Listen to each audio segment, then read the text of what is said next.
Hello mga cutie listeners! Welcome to another episode of Qrious with a Q. I'm Kael. And I'm Kurt. Today, pag-uusapan natin ang Filipino attitudes towards the English language. English is widely spoken here but ano ba talaga ang nafe-feel natin while using it? We'll talk about the good, the awkward, and the funny ways we use English. So if you've ever been shocked by Filipino English habits, stick around. Alright, let's start with the bright side. What are the positive attitudes of Filipinos towards English?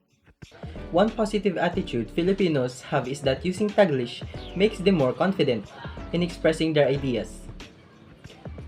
Since Taglish lets people mix languages, conversations flow more naturally. People don't feel pressured to speak in full English, so they're less afraid of making mistakes.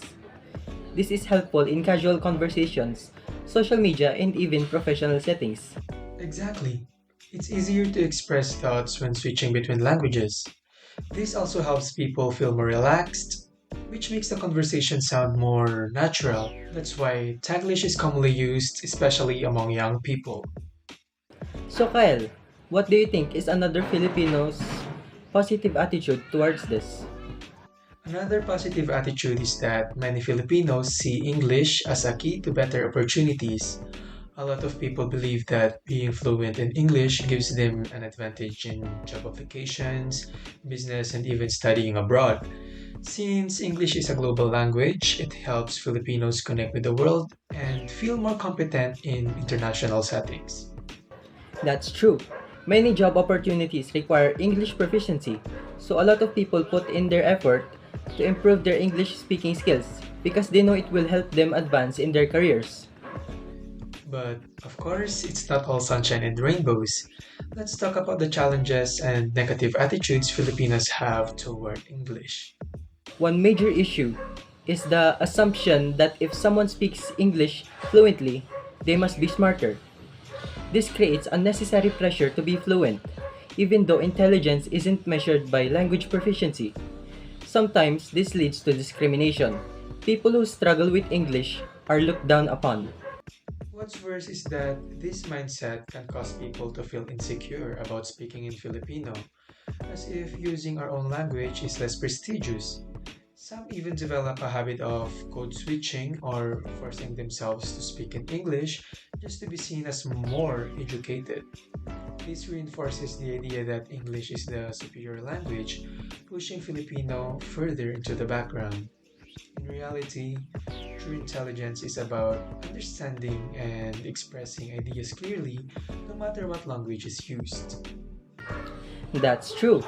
People judge others based on how well they speak English.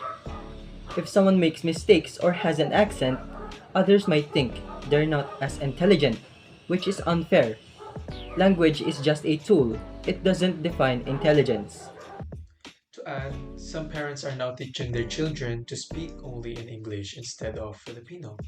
While being bilingual is a good thing, some kids end up struggling to speak Filipino properly, which affect their connection to their own culture and identity. This is prominent today. We can see it in almost every kid, even your younger cousin who is more fluent in English than in Filipino. Yes, some kids today don't know how to speak Filipino fluently because they were raised speaking only English. While it's good to learn English at a young age, we shouldn't forget the importance of our native language. Filipino is a part of our identity, and it would be a loss if future generations couldn't speak it well.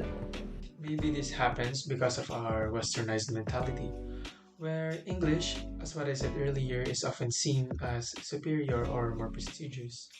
However, we need to remember that teaching kids to love our language is just as important. By doing so, we help preserve our language and ensure that future generations remain connected to our rich cultural heritage. Now that we've covered the attitudes, let's shift gears and talk about something equally interesting: how Filipinos behave when speaking English. One common behavior we observed in the video is that speakers tend to prolong their words while thinking of what to say next. For example, they would say, I think this is a phonemic behavior showing that most Filipinos need time to organize their thoughts in English.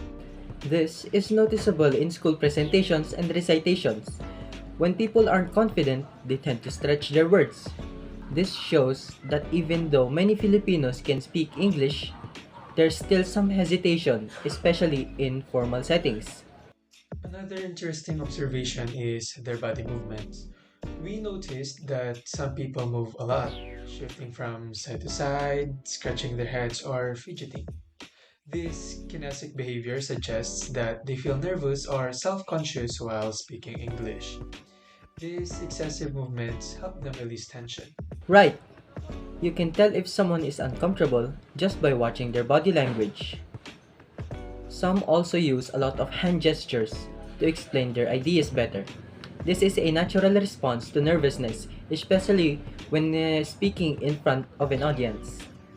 So, after all that, what can we say about how Filipinos speak English?